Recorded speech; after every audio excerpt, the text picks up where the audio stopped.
Well, welcome to a new Harry's Farm video, and yeah, I've been doing some soil sampling today, and that's what this is out for.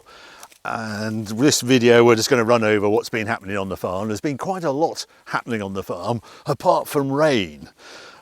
It's getting very frustrating because this week was meant to be the wet week. That was the forecast, but the rain has been very choosy where it's been, and it's been in the west and it's been in the east. And if you're in this little narrow bit, a couple of partridges just got up, if you're in this narrow bit in the middle of the country, no rain. We've had about 3 mil so far in April, to add on to the 5 and a bit that we had in March. A total of just over 8 mil of rain since the 24th of February. And if I look back at last year, those 2 months produced 163 mil of rain, I think it is. And so we've had barely 5% of last year's rainfall, and the crops are now starting to suffer. So this is winter wheat. As I say, it's a continuous wheat, so I wasn't expecting it to be great, but this is now looking very hungry. And we've actually put on this main dressing of nitrogen now. We had the first dressing just to get it going, you start to get it to tiller out. And then this one, it should be rearing up and really going. And it's not. Well, and we put it on because the forecast said it was going to rain. And it did rain, about just on 2 mil of rain. That's what we've had. And there's people have had 60 mil this week. Nothing here. So yeah, what I'm now doing, I've just got to do it's SFI, and I'm doing soil samples. So basically I'm going around the farm, you can see there's all the field names, and yeah, I'm doing soil samples right round. And this is part of the SFI, this environmental scheme. And it's almost like a risk assessment on the farm. So we're doing soil tests for minerals in soil, P and K, but we're also doing organic matter as well. And yeah, it's quite fun going around in this. Normally I can't use this bike because this is a big heavy bike, and normally the ground's too soft and you put it on a side stand and it just falls over because it sinks into the ground. Because it's so dry, I'm on this, and it's quite handy because it's got the panniers on it. So yeah, that's what I'm doing. And yeah, how you do soil, well, we're going to have a little look actually. Why don't we go and do a little bit? So I've done some samples sort of going down that way. I've done one at the bottom, and now I just need a bit more in here. And they would like me to do a sort of test, see if there's any earthworms and things. The trouble is, that is really dry, and earthworms don't like it when it's really dry. So, and it's hard. You can see when you do this in the autumn or spring, so you have a bit of moisture around and things. I'm not expecting, unfortunately, in the ground conditions as they are, to find any earthworms. And I meant to put it in the form, and we do have earthworms here. We incorporate all the soil and things. But yeah, that's basically what's going on. It's crumbly. I just got to fill this up, so I'm going to do another one a bit further away. Yeah, you can sort of see the stone content of this farm. It's quite interesting, the soil. But that, when you've got the top layer and that is just dust in April, is a bit scary. I'd love to show a bit of earthworm activity, but they won't be in those sort of conditions. Yeah, it's proving to be a tricky season, 2025, really is. I'm very grateful that we're not, a bigger farm. We've gone into these environmental schemes because it just looks hungry. You can sort of see it's a bit stressed. It's not moving away. There's not a huge amount. It should be tillering out. It should be thicker. It should be right across the rows now. And it's just not doing it. It has that sort of spiky appearance. And it's not surprising with that little amount of rainfall. 3 mil in April. on top of 5 mil in March. And the other thing is, some of those rainfall totals were like 0.3 in the day, and we've all been enjoying this amazing sunny weather, and then it just evaporates off. So yeah, it hasn't really gone into the ground, and as I say, the nitrogen is normally taken up from the roots, so it needs to be washed into the soil profile. You have to put an inhibitor on the, mix it in with the nitrogen fertiliser, which just stops it evaporating off after the 1st of April. So yeah, that's all part of it. Anyway, so I'm going to do these. I've got to go right round the farm. How many more have I got to do? Oh, about five more to do. And if you just come over here, you'll see I've been going right round. So I've done mainly the arable. You've got to do all the grassland as well. And part of this SFI, this nutrient check on the farm report, we do this every year. We're in the SFI scheme, the Sustainable Farming Initiative is what this is all about. So yeah, and today I think it was 0.8 of a mil of rain due today. No sign of it whatsoever. But there's lots going on the farm. What I'm trying to decide what to do is whether to put the wild bird mix in, which is the other job I've been doing, but I've been waiting for more rain to be definitely on the forecast, and having just seen the forecast, they are saying potentially 8 mil tonight. Let's go and have a look. Anyway, let's go out and have a look at the tractor, and I thought I might as well show you how do you hitch a tractor onto an implement. Now I know there's lots of farmers who watch these videos and you say, what are you doing that for? But I think there's a lot of people who don't quite understand all the hydraulics and how it all works. So let's go and have a look at that. Yeah, it's a bit of an old warhorse, this bike. This is an Africa Twin RD03. So I think it's 1989, this one. And we've had an amazing time. I've had it 10 years, and if it looks a bit battle scarred, it's not surprising, because this has been to the Sahara twice. Once with Sand Raiders, my son Charlie rode on that, and then I had another trip out there as well. And it's also been to the Pyrenees. So he's worked hard for 1,700 quid. It's been extraordinary how much use we've had out of it. Anyway, let's go and have a look at the tractor.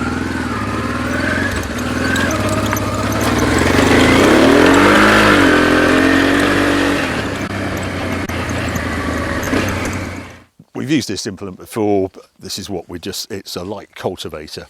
But yeah, I'm going to put the tractor on it. So the first thing you do is obviously the hitch. So this is off the ground, it's supported by this leg. I have to, I'll show you on the tractor, but there's a hook that hooks that in and captures it and makes it safe. The other thing you do, there's lots of hydraulics, and nearly all farm implements have some form of hydraulics, and that's how they fold in and out, and you control the depth. So if we go over to the tractor, here is the pickup hitch.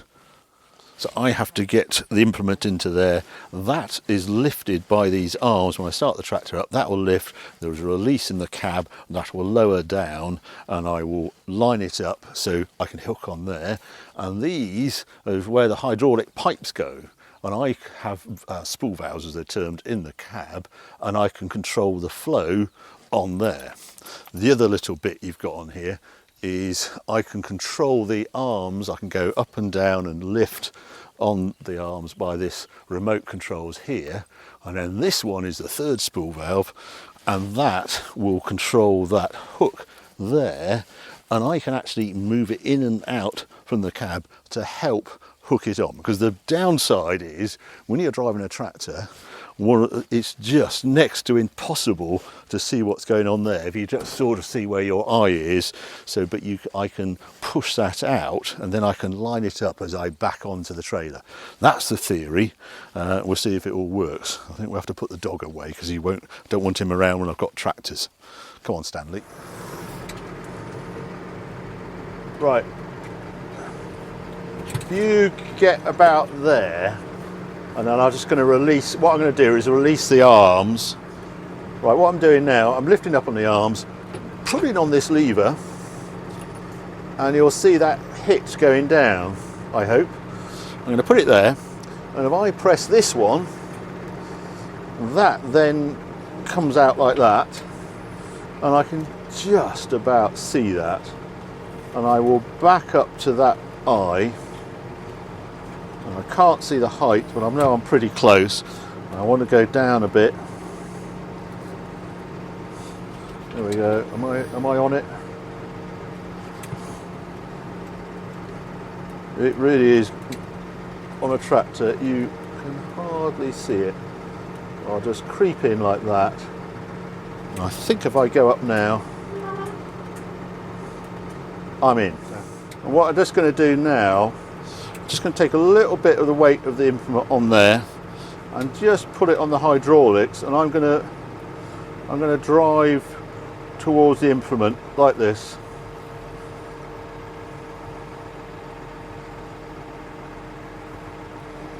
There we go. Now I'll lift it up and it's hooked into place, and I'm going to put the arms down, handbrake is on, and now we'll do the hydraulic pipes.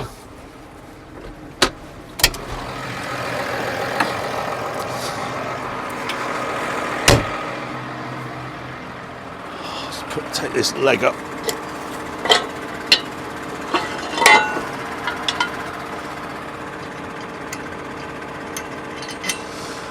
I've put the arms down there because if I have them up, they actually, and I went round the corner, I was turning on the headland, those arms would smash into there and make a horrible mess. So they want to be out the way, and there isn't quite room at the top, so I put them down as I had them down there. There we go. Now, this little tangle. Four pipes. And what I do here, I've basically labelled these. I'll show you in the cab, but I have a sort of joystick to control the hydraulics in there, so that goes either way. They're paired, basically, these pipes. 1 and 2 do one operation, the fold, and 3 and 4 do the depth control. So you don't want to get them muddled up. And my way of doing it is I start at the top and I work my way down. I've got 1, 2 cable ties, 3 cable ties, 4 cable ties. So number 4 is going to go down there and number 1 is going to be up there. That's how I do it. We all have different ways of doing it. They will all go in this.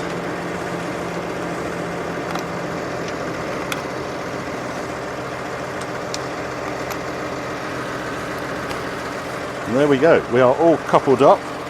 One more somewhere, and I can't see it. Yeah, there we are.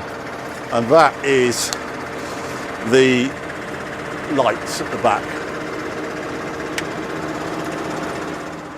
Right, that's all connected. Now, jump in the cab and I'll show you how it all works. Close that back window and the door just to make it a bit quieter. Now, there's all this here. And what I can do, if you can just see that, there's a little, they're known as blister switches, these blister buttons. And I can swap between, I've got a hitch on the front of this tractor and obviously the hitch in the rear, and I choose which one I want on there. So that's going to the front there, and now I want it on the back because that's where the implement is, and that will stop flashing. There we go. And then I can control this implement behind me with this. So if I move this, if you look out the back window, if I put it towards the back window, that's the depth, and that one is the height. So I can put it down like that if I was in the field, and it would all fold out. I'm not going to do it, but that is those hydraulics, and that is why I need the pipes the right way round, so the hydraulic flow when I open the valve goes the right way. So if you look behind that one, there's the depth, so that is the rams moving out and going deeper or shallower if I was in work. But basically on a modern tractor like I've got, it's all controlled on a joystick like that, which is just heaven. In the old days, you had to do it on sort of valves. So these were override that, but these are the spool valve controls, but you often had a lever and things. Now, just on a joystick. And I've been around this before. This is basically how this is revs up here, backwards and forwards on there, and speed. Yeah, it's very, very different to Dakar and how it all works, and very well thought out. Anyway, let's jump out. Last time you were here, I was using this implement out there, just making that seabed where the wild birds are going, and we took the rolls out there. I just walked across it. I was going back for lunch, thought I ought to roll that, and yeah, hadn't used them since October. It was only 0.8 per hectare. Took it out the shed, did my rolling, folded them back up, and then they started sort of coming apart. Couldn't work it out from the cab what was going on. Came back out to the field and watched a wheel drop off. So that wasn't very good. And yeah, I think they'd seized up in the barn. I should have greased them. I should have gone around it. I didn't. They're an 8-ton implement, but I thought, well, it's 0.8 per hectare. I just hooked it on because it was getting close to lunch. And yeah, so they've been out of action, but they're very pleased to say they're all mended now and back in the shed. So I'm all sort of ready to go. Yeah, if you want to come round, there's, you've seen this before, but basically I'm going to spin on the seed with the front implements. And because it's sort of strange mixed, it's got some spring barley in there, it's got some linseed, it's got some rapeseed, very small seeds. I need an absolutely still day as it is now, because you can't, this spinning disc here is only so far that the little seeds will go. So I will go up and down one way, and then I'll go across at a different angle and do it again. So I'm going to basically put a half rate on and go over it twice to try and get an even spread. So that's what's going on there. Yeah, what else have we got? Yeah, this excavator is such a useful thing, and yeah, I know I am sponsored by C-Tech, but they have these. The reason I like C-Tech is they have these chargers that are very clever, and they can actually revive dead batteries. And this machine, we moved it out the building, and just sometimes it will stop running, and it had stopped running. We all thought, oh, someone's turned it off. It hadn't been turned off. And basically, if you like, the ignition was on. I know it's a diesel, but it was sort of powering the fuel pump. And the battery went completely dead. And the C-Tech charge, they have a restore function. And we left it overnight, and it had been dead for about 2 weeks. And it has restored it. It's really clever. I think they're amazing, the sort of technology. They're not just charging your battery, they do a lot more than that. Anyway, so there we go. That is what we're up to at the moment. So SFI, I'm going to put the wild bird seed, I think, on this field only, and then just see what the forecast holds for the next few days. We basically need about 30 mil of rain to get proper growth going on with these fields, but it is a bit scary at the moment. If you're in this little patch of where we are in the UK with just no rain. I know farmers talk about the weather all the time, but this is not good, the crops I'm looking at here. Thank goodness I've got all these environmental schemes running at the same time. But anyway, I'm sure it will all change next week. Having said all this, it's going to pour of rain this weekend. It's a bank holiday weekend, so that is guaranteed rain, isn't it, in the UK? Well, let's hope so, fingers crossed. So there you go, that's the latest, what's going on Harry's farm. Hope you enjoyed this video. Keep watching, keep subscribing, more videos coming on very soon.